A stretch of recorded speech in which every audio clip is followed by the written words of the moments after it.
Ano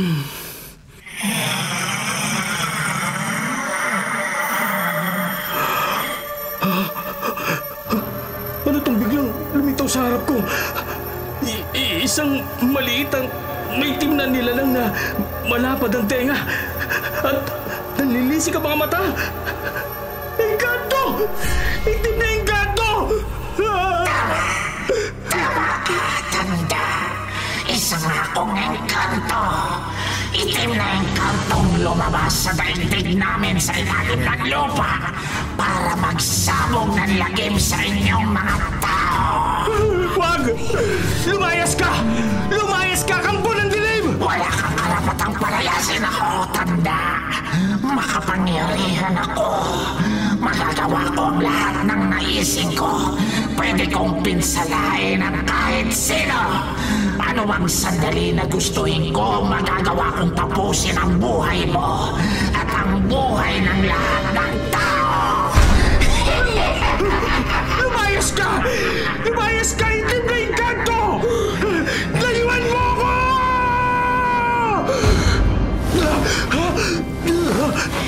Lolo Nardo! Lolo! Gising po! Bea? Lolo, nagising po ako dahil narinig kong umuwi kayo. Salamat naman at panaginip lang. Ba't po kayo umuungol habang natutulog kanina? Binapangungot ako, Bea. Binangungot po kayo? Oo. Oo, Apo. Panaginip lang ang lahat. Pero biglang albularyo nararamdaman ko. Ang pagpapakita sa akin sa panaginip ko ng isang kampo ng dilim ay babala ng malagim na mangyayari.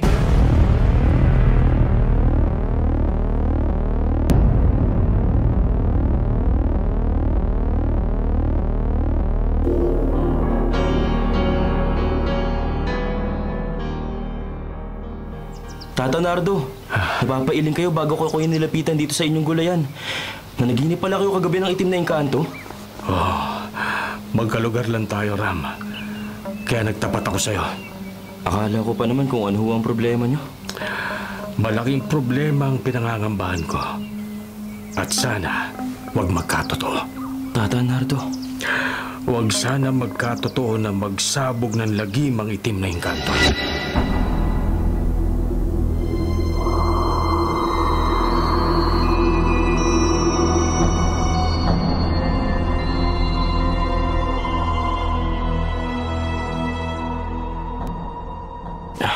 Ano po, Inay? Kaawaan ka ng Diyos, Ram. Mabuti umuwi ka na. Ba't parang ligalig kayo, Inay? Ay, bantayan mo si Emmy at ipapatawas ko ang asawa mo. Ha? May masamang nangyari po ba sa anak nyo? Ay, huwag ka nang magtanong. Tignan mo na kagad si Emmy sa kwarto ninyo. Pupunta na ako sa makakagamot sa kanya. Emmy? Huwag kang lalapit sa akin! Ano nangyari sa'yo? Ba't gano'n ako si Seg? Gulang-gulang po ako. Nanlilisik ang mga mata mo. Umungol ka ng mabalasik na parang di mo ako nakikilala. Emmy!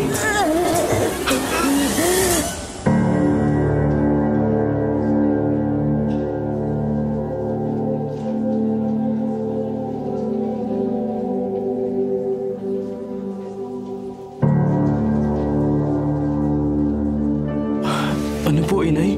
Sinasaniba ng engkanto si Emmy? Iyon ang tiniyak sa akin ng albularyong pinuntahan ko, Ram. Tinawas niya ang anak ko sa pangalan niya. Kaya pala hindi ako nakikilala ng asawa ko.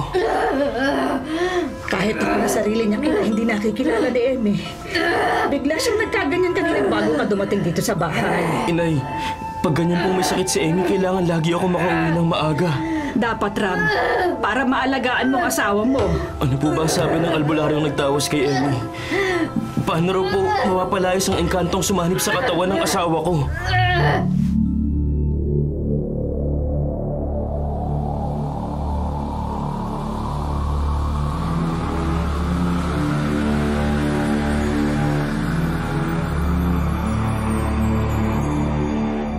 Bilib na bilib si Ram sa acting natin, Nay. Ay, nako, Emmy. Nakisakay lang ako sa gusto mo dahil napapabayaan ka na kamo ni Ram. Kasi nga ho, inay, kutob ko talaga na natututo ng mambabae ang asawa ko. Kaya paglabas niya sa trabaho, hindi agad siya nakakauwi rito sa bahay. Sa bagay, kesa nga awayin mo si Ram, mas mabuti nang artehan mo na lang siya para hindi masira ang inyong pagsasama. Malamang lagi na ho siyang uuwi ngayon ng maaga. Dahil paniwalang-paniwala siyang sinasaniban ako ng engkanto. Pero anak, hanggang kailan ka magkukunwari sa asawa mo? Hanggang kailan ka magkukunwari na sinasaniban ka ng engkanto?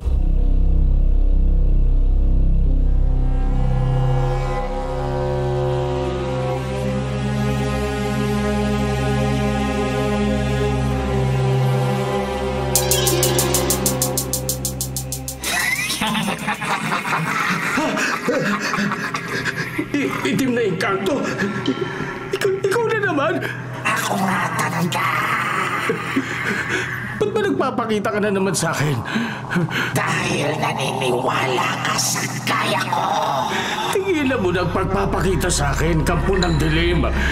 Ang kaya mong naniniwala sa akin, ang madali kong maging alipin.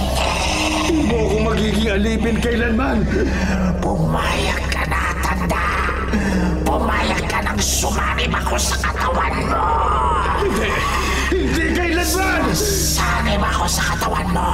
Sa ayaw at sa gusto mo. Hindi! Ayoko! Wag! Wag!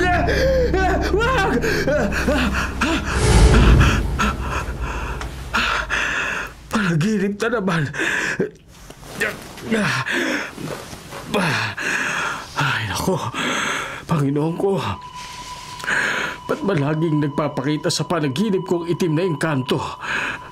Papatayin ba ako ng kampo ng dilim sa bangungot? Ay, naku. Ay.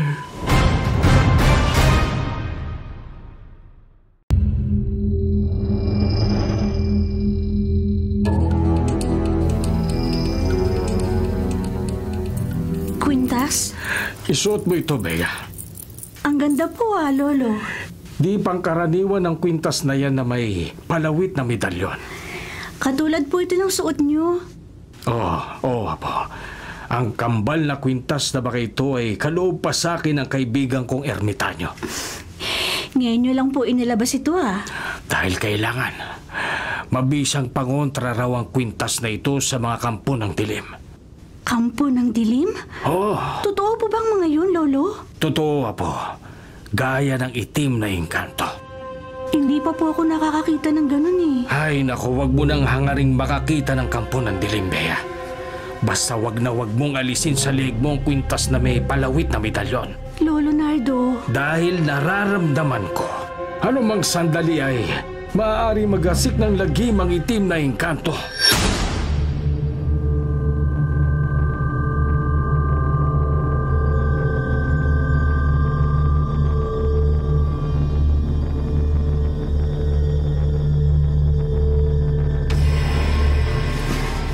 Gabi na. Kanina pa lumabas sa trabaho niya si Ram. Malamang pauwi na ang asawa ko. Lagi na lang siya umuuwi ng maaga dahil sa sobrang pag-aalala sa akin. Bago siya dumating, magkukunwari na akong sinasaniban ng engkanto. Gaya ng dati, uupo akong nakalupasay dito sa sahig. At aarte akong nakatulala, walang nakikilala. At pag may lumapit sa akin, panilisikan ko ng mga mata. At mabalasik akong uungol at magkukunwaring sinasaniban ng engkanto. Gaya nito.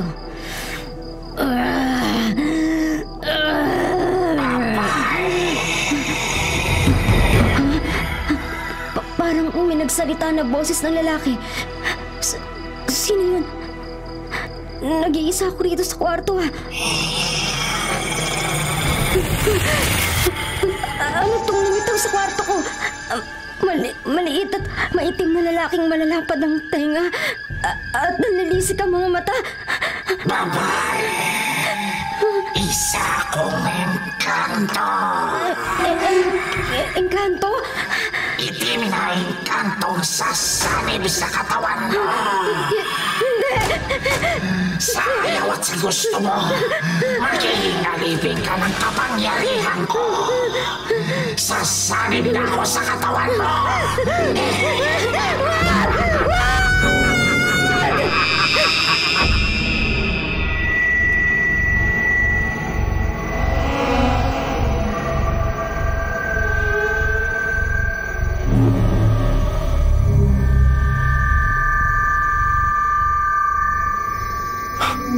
Ba't parang ligalig po kayo, Inay? Ram, kanina ko pa hinihintay ang pagdating mo. Medyo naatraso po ako ng uwi dahil mahirap ang sakayan. Kanina pa saradong pintuan ng kwarto ninyo. Kanina pa ako tawag ng tawag kay Emmy pero hindi siya sumasagot. Sinasaniban po kasi siya ng engkanto. Dati sumasagot siya sa pagtawag ko. Isa pong dahilan kaya hindi ako nakauwi agad. Sumangguni ako sa isa kong katrabaho na minsan ang sinaniban ng asawa niya ng demonyo. Nagtanong po ako sa kanya kung paano po mapapalayas ang engkanto na sumanib kay Emmy. Ram, natatakot ako. Huwag po kayong mabahala, Inay. Ayon po sa katrabaho ko, aalis din daw sa katawan ng asawa ko ang engkantong sumanib sa kanya. Buksan natin ang pinto ng kwarto niyo. Opo, Inay.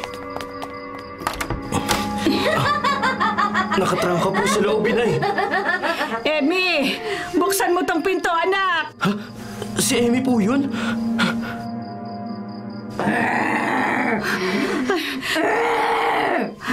Bakit kaya siya nagtatatawa? At patayin na tayong pagbuksan ng pinto. Tumami po kayo. Parasahan ko na pong bubuksan ng pintuan. Ram, si Emmy, nalilisik ang mga mata niya. At nakalupasay siya habang nakalutang sa hangin. Papalapit siya sa atin habang nakalutang.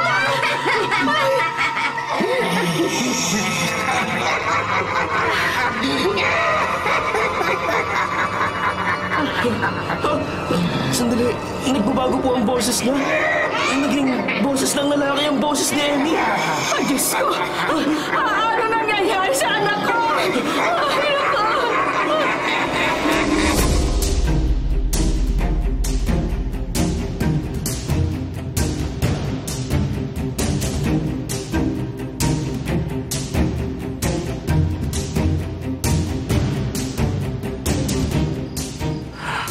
Ano, Mila?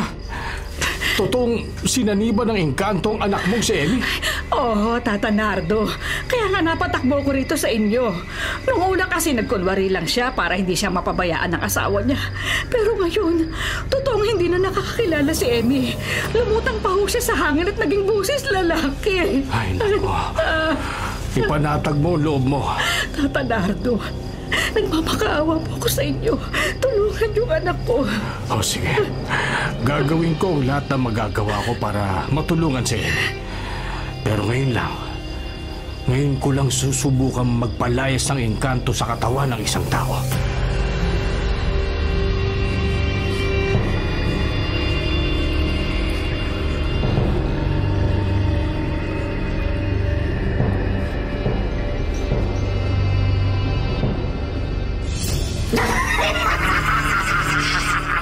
Engkanto!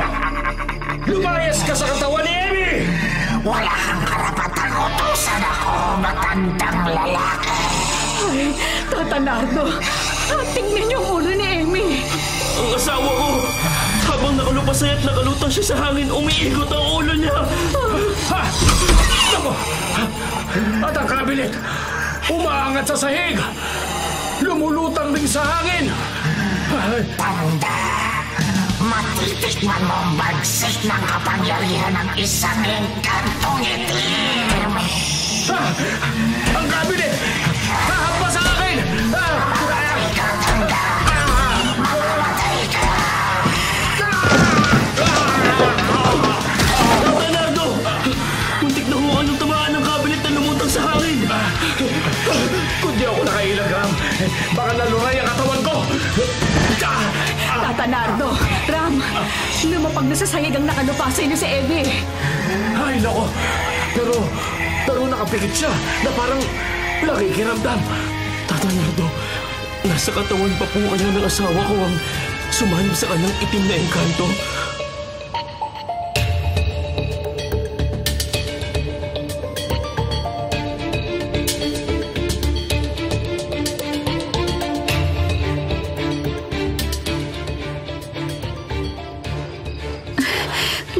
Nardo. Buti po nakauwi kayo ng ligtas. Pero muntik na akong napatay ng engkantong itim na sumanib sa katawan ng isang kalugar natin, Bea. Salamat na ihatid mo pa uwi rito sa amin ng lolo ko, Ram. Ay, nako. Alam mo, Ram, salamat sa tulong mo, ha. Pansamantala ko kung iniwan si Emmy dahil nakatulog siya. Ay, Ram, pasensya na. Wala akong naitulong para mapalayas ang engkantong sumanib sa katawan ng asawa mo. Ay, wala po kayong dapat na alalahanin, Tata Nardo. Ay, nako, Ram. Subukan mo kayang lumapit sa malamang na pwedeng makatulong na para mapalayas ang engkantong sumanib sa asawa mo. Sino po? Si Father Aris, ang paring nabalitaan ko na may kaalaman sa exorcist.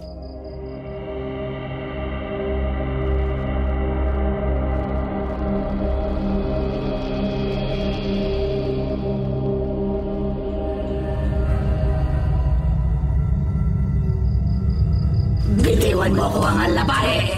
Anak, wala ka sa iyong sarili. Hayaan mong tulungan kita upang mapalayas ko ang masamang espiritong sumanib sa katawan mo.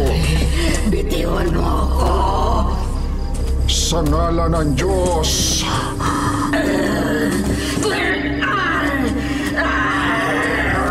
Huwag mo yan sa akin! Hindi ko lang ihaharap sa iyo ang hawak kong krusipyo. Ididikit ko ito sa noo mo! Sa ngalan ng Panginoong Jesucristo, masamang espiritu, lumayas ka sa katawan ng babae ito! Lumayas ka!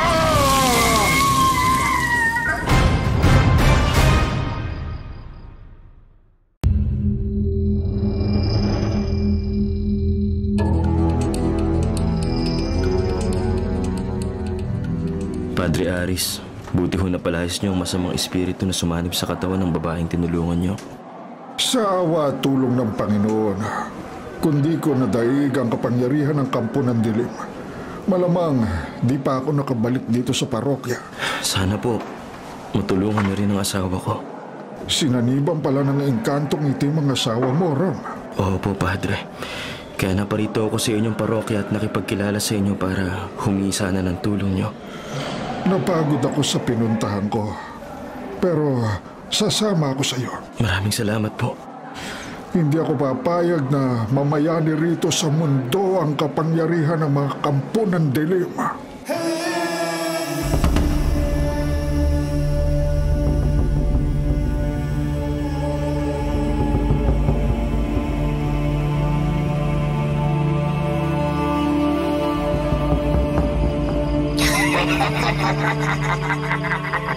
Mga hangal! Ayun ho ang asawa ko, Padre. Ram, pagdating yun ni Father Aris, nanlisik na naman ang mga mata ni Emmy at nagboses lalaki na naman siya. Tama ka, Ram. Kampo ng dilim nga ang sumanib sa katawan ng asawa mo. Baka boses ho ng engkantong itim ang naririnig nating lumalabas sa bibig niya. Malamang. Hangal na pare! Ram, lumabas ka muna kayo ng biyanan mo rito sa kwarto. Haharapin kong mag-isa ang kampo ng dilim. Opo, Padre. Mag-ingat po kayo, Father. Itim na engkanto. Pinakamalaking pagkakamali mo ang naparito ka, hangal na pare! Sa ngalan ng Diyos, lumayas ka sa katawan ng babae ito! Hindi mo ko pwedeng diktahan ang dapat kong gawin! Lalayas ka sa ayaw at sa gusto mo! Kahit ano yung inilalabas mo sa bulsa mo, walang saysay sa akin! Wala kang magagawa laban sa akin! Ihaharap ko sa iyo ang krusipihong ito. Ididikit ko sa katawan mo! Matitikman mo ang bagsik na kapangyarihan ko!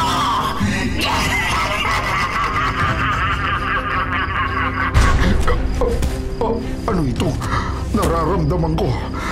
Habang pinalilisikan ako ng mga mata ng babaeng sinaniban ng engkanto, ang kamay kong nakahawak sa krusipiho namamanhid. Di ko maigalaw. Gumagapang ang pamamanhid sa buong katawan ko. Hindi lang mapaparalisa ang buong katawan mo. Hangalan, pare. Ang gunting sa ibabaw ng tukador. Dahan-dahang gumalaw. Umangat. Lumulutang sa hangin at papalapit sa akin. Mamamatay ka, hangalan, pare. Mamamatay ka.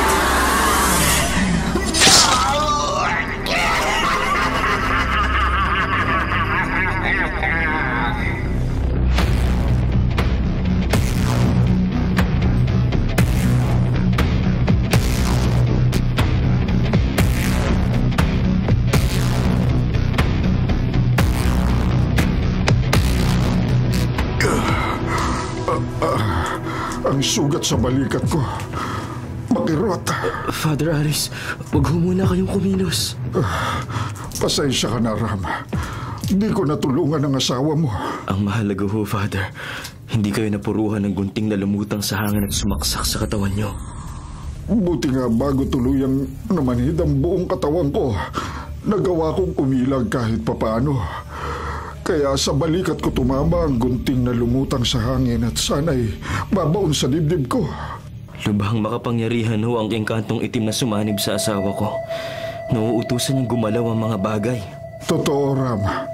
At dahil sa kapangyarihan niya, ilang sandali na manhid ang buong katawan ko. At nahirapan ho akong ikulong sa kwarto ang asawa ko bago ko kayo nadala rito sa ospital. Pero higit na makapangyarihan ang Panginoong Diyos kaysa sa mga kampo ng dilim. Father, may pag-asa pa ho kayang mapalaya sa katawan ng asawa kong engkantong sumanib sa kanya? Maraming paraan ng Diyos para tulungan ang nilikha niya. Kayo lang ho ang inaasahan kung pwedeng makatulong sa asawa ko. Ang Panginoon ang higit nating maaasahan. Sa tulong niya kikilos ako. Pati ikaw, Ram. Sabihin niyo ho, Father.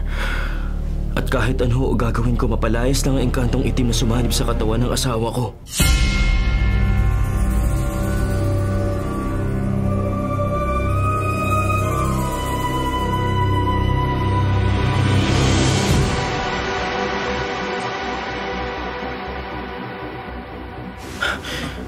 Mga barangay tanod, ngayong narito na tayo sa amin. Tulungan niyo ko gaya ng ipinakiusap ko sa inyo. Oo, Ram! Tutulungan ka namin! Oo! Kasama mo kami! Gagapos namin ang asawa mo! Lapitan na natin si Emmy habang nakahiga siya at natutulog. At pag naigapos natin siya, saka siya babalikan ni Father Aris. Mga hangal! Nagising siya! Wala kayong magagawa laban sa akin! Balikan dito! Bitawan mo ako! Mga kasama! Tapusin niyo ng lubid ang asawa ko habang nakap ko siya. Bilisan niyo! Hindi niyo ako may gagapos! Bitawan niyo ako! Sige! Ano lang? Napakalakas ng asawa ko, Ram! Namin maigapos na Nawala lang siya! Matitikman niyo ang bagsig ng kapangyarihan ko!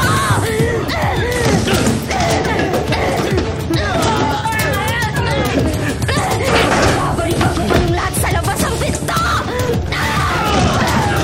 Pati ikaw! Babalikan kita sa labas ang bintana!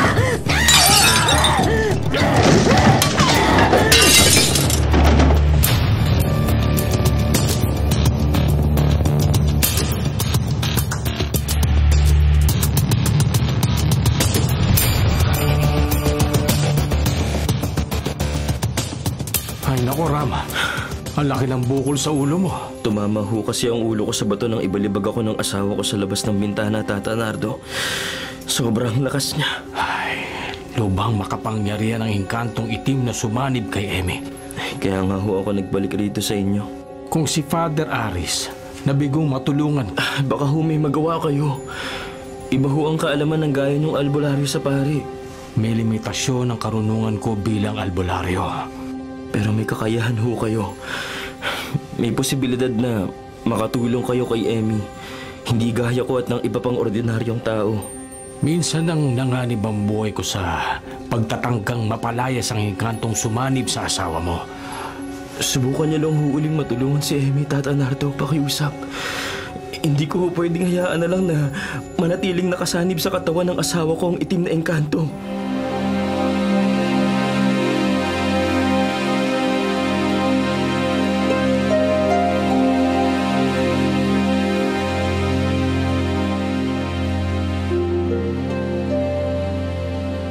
Ba't ka na pailing, Bea?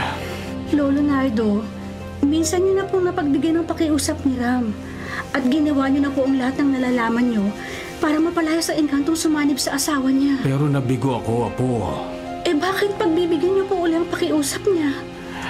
Di na malaman ni Ram ang gagawin niya sa sobrang pagkabahala sa kalagayan ng asawa niya. Alam ko po, Lolo, na naaawa kayo kina Ram.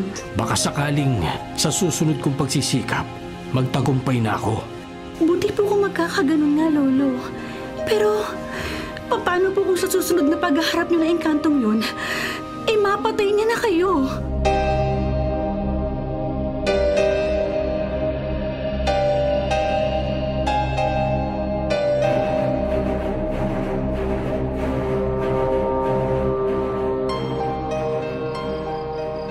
Inay, mahigpit po ang bili ni Tata Nardo na wag nating hahayaang makalabas ng bahay si Emmy. Kaya nga kahit gabi na hindi tayo natutulog, para matsak natin na nasa kwarto lang ang asawa mo, Ram.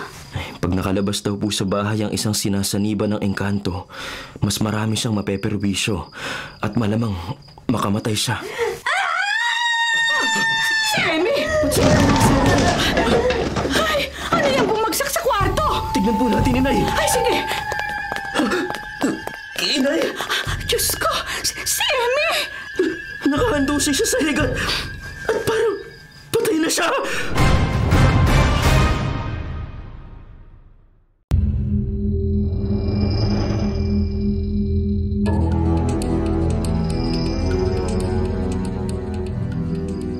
Lolo Nardo, Bea, matulog ka na. hindi po ako makatulog eh. Kayo po ang nagsabing lubhang makapangyarihan ng ikantong itim na sumanib sa asawa ni Ram. Dahil natigman ko na kung gaano kabagsik ang kapangyarihan ng kampo ng dilim. Paano po kung sa inyo sumanib ang engkanto, Lolo? Di mangyayari yun. Malapit lang po dito sa atin ang bahay ni Ram. Sisiguruhin kong di tayo mapeperwisyo ng kampo ng dilim. Ha? Lolo, ano po yung iginulit yung pabilog sa sahig? Dagta ito ng matinik na halaman na galing pa sa engkantadong bundok na mabisang pangontra sa mga kampo ng dilim. Lolo, may lalaki po humahalakhak. Kumapit ka sa akin, Bea. Sino po yun? Dalawa lang po tayo dito sa bahay Halakhak yun ng kampo ng dilim. Lolo, baka narito po sa bahay natin ang engkanto. Pumaloob tayo sa loob ng bilog na guhit, Bea. Dali. Lolo, Hanggat narito tayo sa loob ng bilog na guhit sa sahig, di tayo makakanti ng kampo ng dilim.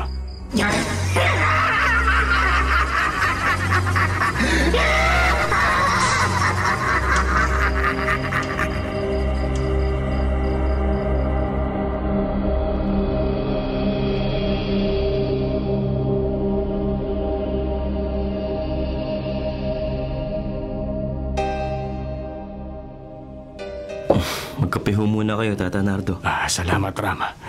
Nga pala, maaga ako na parito sa inyo para gawin na natin ang nararapat para mapalayas ang engkantong itim na sumanib sa asawa mo bago pa siya mamerwisyo. Nagpunta ho pala sa bahay niyo kagabi ang engkanto. Oo, pero hindi siya nagpakita sa amin ng apo ko. Nagparamdam lang siya sa amin. Nanakot. Kaya pala nakatulog ang asawa ko. Na nung una ay inakala namin ang biyanan kong babae na di na siya humihinga. Nilubayan pala siya ng kampo ng dilim. Ako ang balak na perwisyo ng engkantong yan. Di lang niya ako nakanti pati ang apo ko dahil may ginawa akong pangontra sa kanya. Pero malamang sumanib uli ang kampo ng dilim sa katawan ng asawa mo. Paano niyo nasabi yan? Yun ang pakiramdam ko bilang albularyo.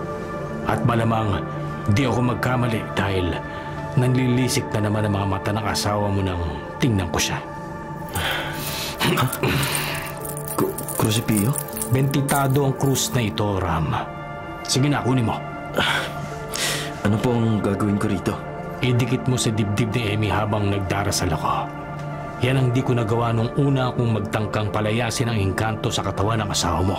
Gagawin ko po ang sinabi niyo, Tata Nardo. Ngayon na, habang nakalupasay ang asawa mo na nakatalikod sa atin. Opo, ididikit ko sa dibdib niya ang krusipio. Maawain naming Panginoon, tulungan mo po kaming mapalayas ang kampo ng dilim na sumanib sa katawan ni Emmy. Habang nagdarasal si Tata Nardo, ididikit ko na ang krusipio sa dibdib ni Emmy.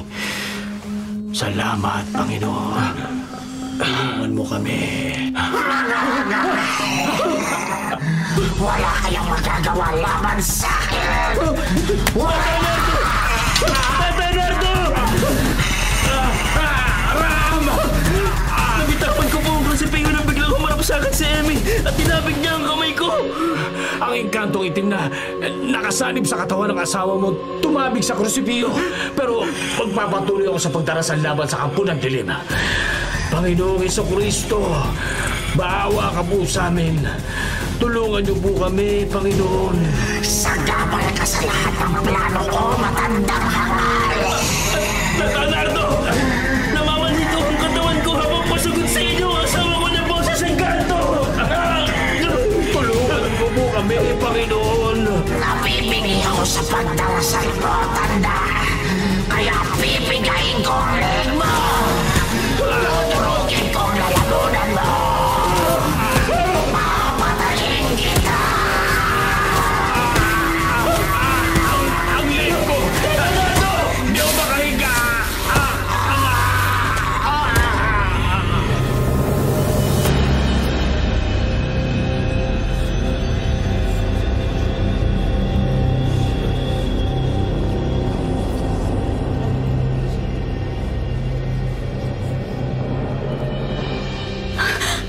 Ano, Ram? Patay na si Lolo Nardo! Napatay siya sa sakal ng asawa ko na hindi ko nagawang pigilan dahil namanid ang buong katawan ko. Yun ang habang kinatatakutan ko. Pero wala sa sarili si Emmy. Sinaniban siya ng engkantong itim. Kasalanan mo kaya napahamak ang lolo ko! Bea, Dalawa na lang kami magkasama ni Lolo. Mula nang maaksidente ang mga magulang ko, nung bata pa ako't maulila ako sa mga magulang ko, si Lolo Nardo na kumupkop sa akin. Nakasanayan ko na siyang kasama. Nag-aasikaso sa akin, nag-aalala, nagmamana sa akin. Siya lang ang nagmamahal sa akin. Kanina umaga lang buhay na buhay siya. Tapos ngayon, wala na siya. patawarin mo ako, Bea. Kung hindi ka lumapit sa lolo ko, buhay pa sana siya hanggang ngayon. Patawad. Patawarin mo ako, Bea. Lola Nardo. Lola.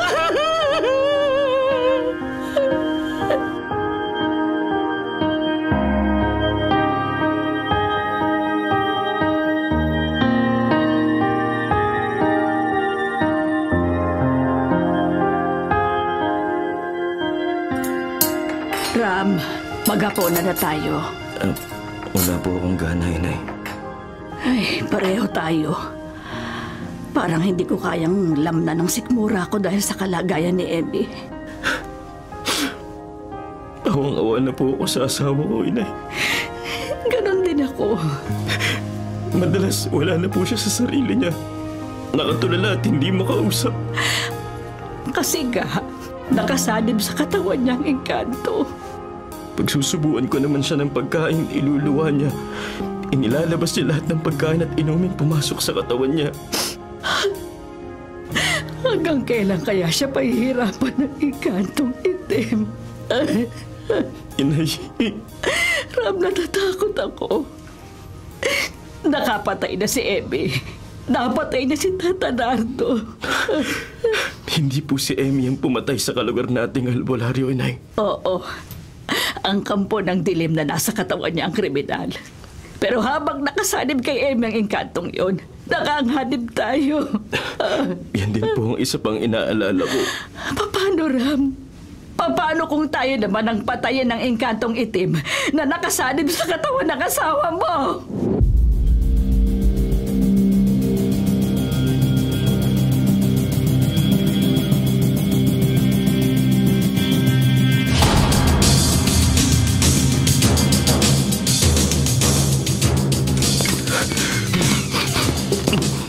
Engkantong itim!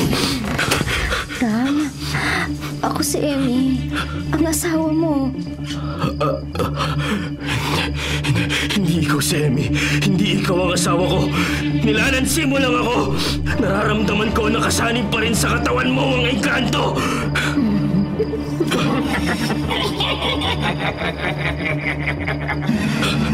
Matalas ang pakiramdam mo, lalaki. Kampo ng dilim!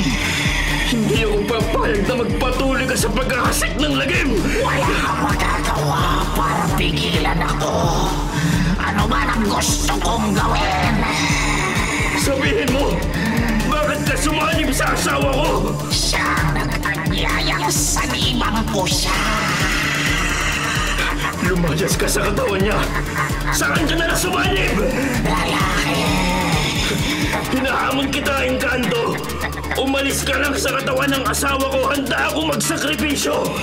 Saan ka sumanib, kampo ng dilim? Saliban mo ako!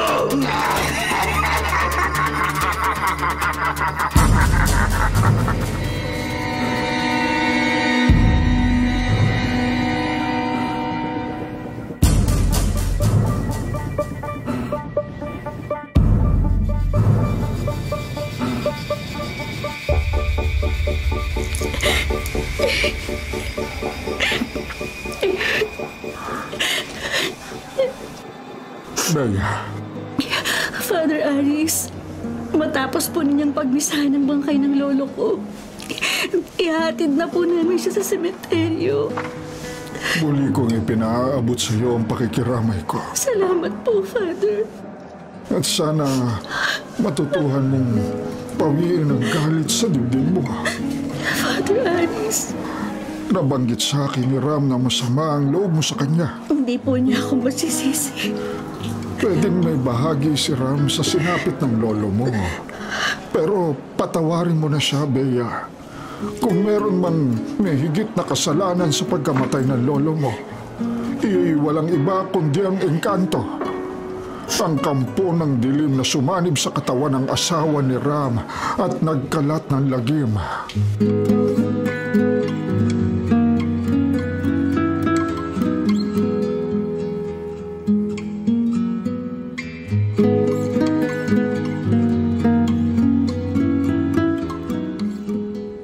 Bea, tama si Padre Aris. Pio, hindi ako lumapit sa'yo para panigan mong asawa ng pumatay sa lolo ko. Hindi ko pinapanigan si Ram. Hindi niya kasalanang sinaniban ng engkanto ang asawa niya kaya napatay nito ang lolo mo. Pio, gusto ko magkaroon ng hustisya nangyari sa lolo ko. Baka matulungan mo ko. Kaibigan kita. Kaya maaasahan mo ang tulong ko. Nabalitaan kong isa kang faith healer. Pwedeng may alam ka sa sinaniban ng kampo ng dilim. Ano ang gusto mong itulong ko? Paano ako makakaganti sa engkantong itim na pumatay sa lolo ko?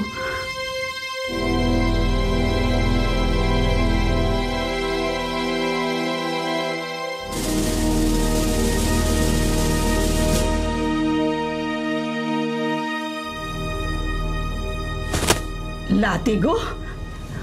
Oo, Aling Mila. Latigo ho itong dinala ko para mapilitang lumayas sa katawan ng anak mo si Emmy ang engkantong itim na sumanib sa kanya. Sabi ho sa akin ng kaibigan kong faith healer, ang nasaniban ng kampo ng dilim ay parang kinukulam. Kaya Bea? Kaya kahit anong gawin sa kinukulam ay hindi niya mararamdaman dahil ang kumukulam ang maaapektuhan. Kaya lalatiguhin ko ho si Emmy para masaktan ng engkanto at lumayas sa katawan niya. Pero lalatiguhin ko na ho siya ng ganito.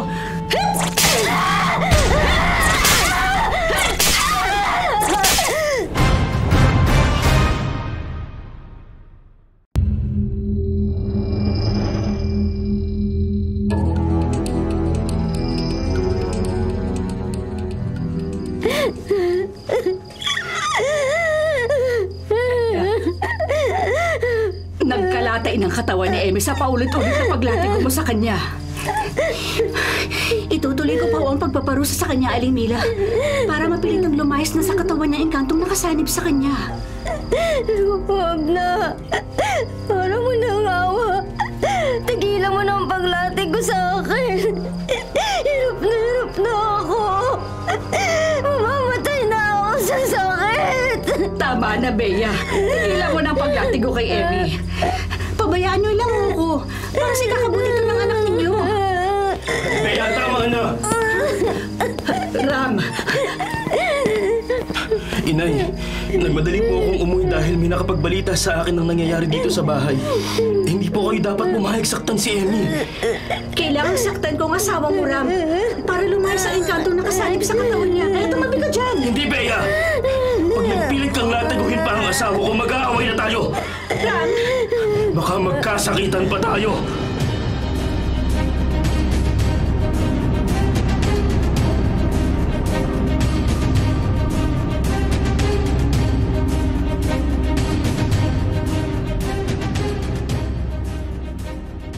Ram, buti di mo pinatulan si Bea. Pero pwedeng tama ka. Masama ang loob niya sa pagkamatay ng lolo niya, kaya sinadya niyang saktan ang asawa mo para makaganti siya sa iyo. Dahil sa iyo niya ibinibintang ang... Ram, kanina pa, pagdating mo rito sa tinutuluyan ko, matapos kang maupo, hindi ka na umibo. Parang di mo naririnig ang payo ko sa naging problema mo kay Bea. Habang kinakausap kita, parang nakatulala ka. At kung tumingin ka sa akin, nanlilisik ang mga mata mo na parang hindi mo ako nakikilala. Wala, pare. Hindi ikaw si Rama. Tama ka.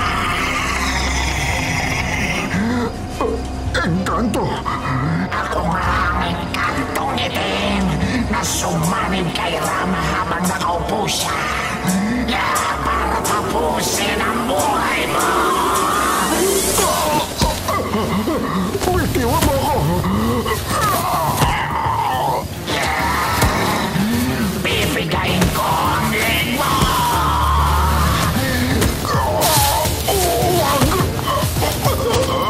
Bitiwan mo ang leg ko, Engkanto! Hindi ako makahinga! Tuturugin ko ang lalamunan mo. Mamamatay ka na, alapare. Papatayin na kita.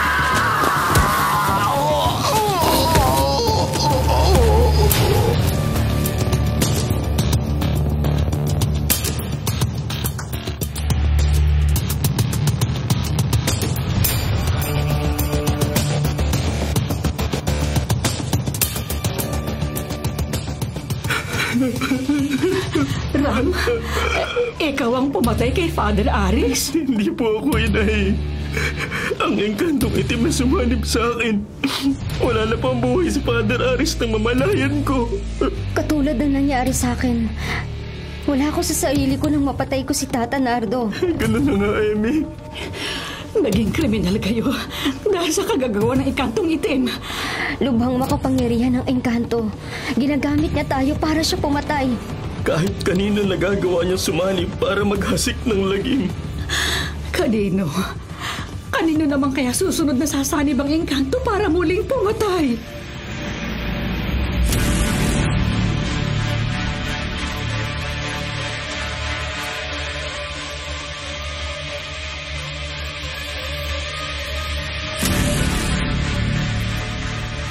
Iyo, walang kakayahan ng karaniwang tao para lumaban sa engkanto.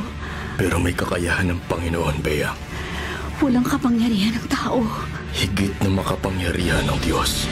Kung ganun, sa tulong ng Diyos mapupuksa natin ang engkantong itim. Paano?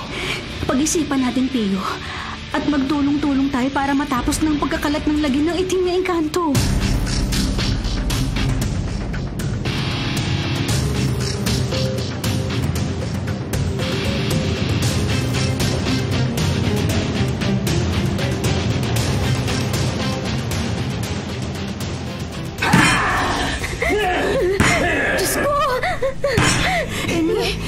Nakasalubong ko sa daan ng inay mo, humahangos. Maghahanap siya ng makakatulong sa amin, Bea. Sinasaniban daw na engkanto si Ram. Oo, wala sa sarili ang asawa ko. Kaya nanilisik ang mga mata niya. Hindi siya nakakakilala. At paminsan-minsan nagdadabog at sumisigaw. Pwede ba akong pumasok sa kwarto niyo? Mapangani, Bea. Dapat matapos ng paghasik ng lagim ng engkanto para wala na siyang mabiktima. Baka kung anong gawin ni Ram sa'yo. Kailangan kumilos ako, Emmy. Ikaw ang bahala. Mag-iingat ka, Bea. Engkantong itim! Babae! Alam kong ikaw ang nasa katawan ni Ram. Kampo ng dilim! Matapang ka! Ha?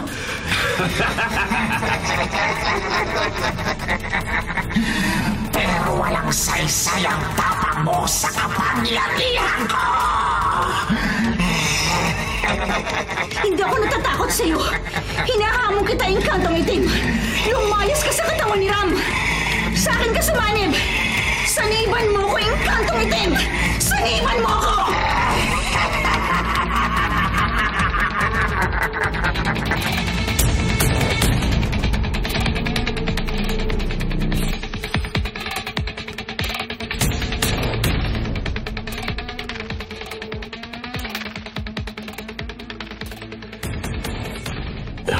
Emmy. Wag. Engkanto, huwag kang lalapit sa akin. Huwag kang matakot sa akin, asawa ko. Ram, nakikilala mo na ako? Oo. Umalis na sa katawan mo ang engkanto? Wala na akong kakaibang nararamdaman. Alam ko na ang lahat ng ginagawa at sinasabi ko. Salamat sa Diyos. Nagbalik ka na nga sa sarili mo. Umalis na sa katawan mo ang engkantong sumanib sa'yo matapos manggaling dito si Bea. Ha? Galing dito si Bea sa atin? Oo. Habang nakasanib sa katawan mo ang engkanto, hinamon niya ito na siyang saniban. Hindi niya dapat ginawa yun. Manganganib ang buhay niya at ang buhay ng ibang tao dahil sa ginawa niyang paghamon sa kapangyarihan ng kampon ng dilim. Ram? Emmy, malamang nasaniban si Bea ng itim na engkanto.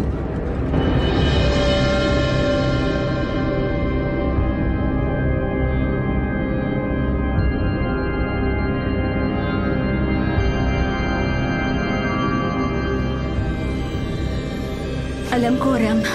Kaya pinuntahan kita, anumang oras malamang sasaniban ka ng engkantong itim. Hindi ako natatakot. Pero wala tayong kalaban-laban sa kapangyarihan niya. Pero meron tayong pwedeng magawa para puksain siya. Bea? Pwede ba, Ram? Maaasahan ba kita? Magtulong tayo laban sa kampo ng dilim?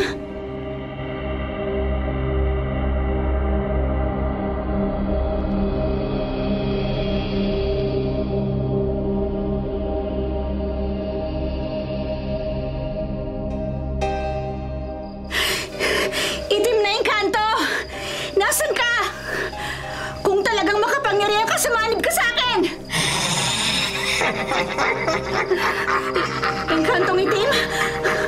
Ako nga, babae. Di mo ko nakikita. Pero nasa tabi mo lang ako.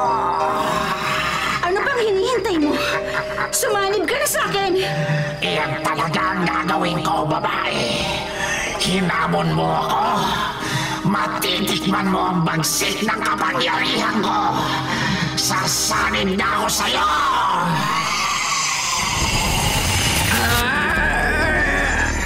Ngayon, Bea. Ngayong nakasanib na ako sa'yo, kakasakapanin ko na ang katawan mo para magsabog ng lagim. Papatay ako ng papatay.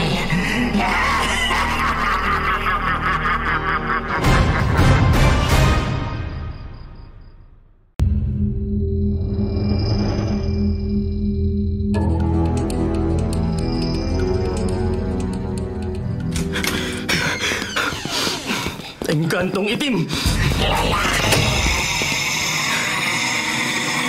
Yan ang pinakamalaking pagkakamaling nagawa mo. Sumanib ka sa katawan ni Bea! Magkakaroon na ako ng pagkakataong labanan ng kapangyarihan mo! Matapang ka! Hindi kita lalabanan ng lakas sa lakas dahil alam kong wala akong kalaban-laban sa'yo. Pero may paraan para madaig kita. Walang saysayang ginagawa mo. Tingnan natin.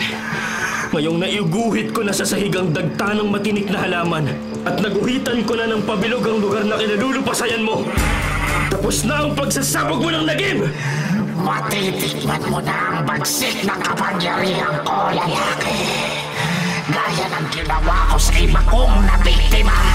Pipigayin ko ang leeg mo. Dudurugin ko ang lalamunan mo. Papatayin kita! Tingnan natin kung malalapitan mo ko. Kung makakanti mo ko. Anong nangyayari? Ba't di ako makalabas sa bilog na guhit sa sahig? Ngayong nakulong ka sa dagta ng matinik na halaman na nakaguhit ng pabilog sa sahig. At habang nakatalikod ka sa akin, ikukuntas ko na sa leeg mo ang kuntas na may palawit na medalyon!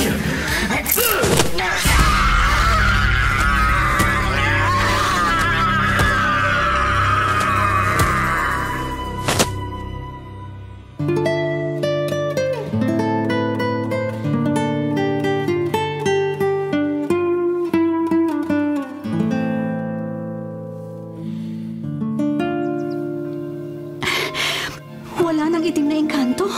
Oo, Bea. Matapos kong ikwintas sa leeg mo ang kwintas na medalyon habang nakasanib sa iyo ang engkanto, namilipit ka at nangisay at nang napahandusay ka sa sahig na walang malay, pumailan lang mula sa katawan mo ang itim na usok na hugis ng engkanto. Kaya nagbalik ka na sa sarili mo. Salamat nagtagumpay ang plano natin laban sa kampo ng dilim, Ram. Nalansay natin siya, napaglalangan. Tinanggap niya ang hamon ko na sumanib siya sa akin. At sa tulong ng dagta ng matinik na halaman na ginuhit mo ng pabilog sa sahig at ng kwintas na may palawit na medalyon, nabuksan natin ang itim na engkanto.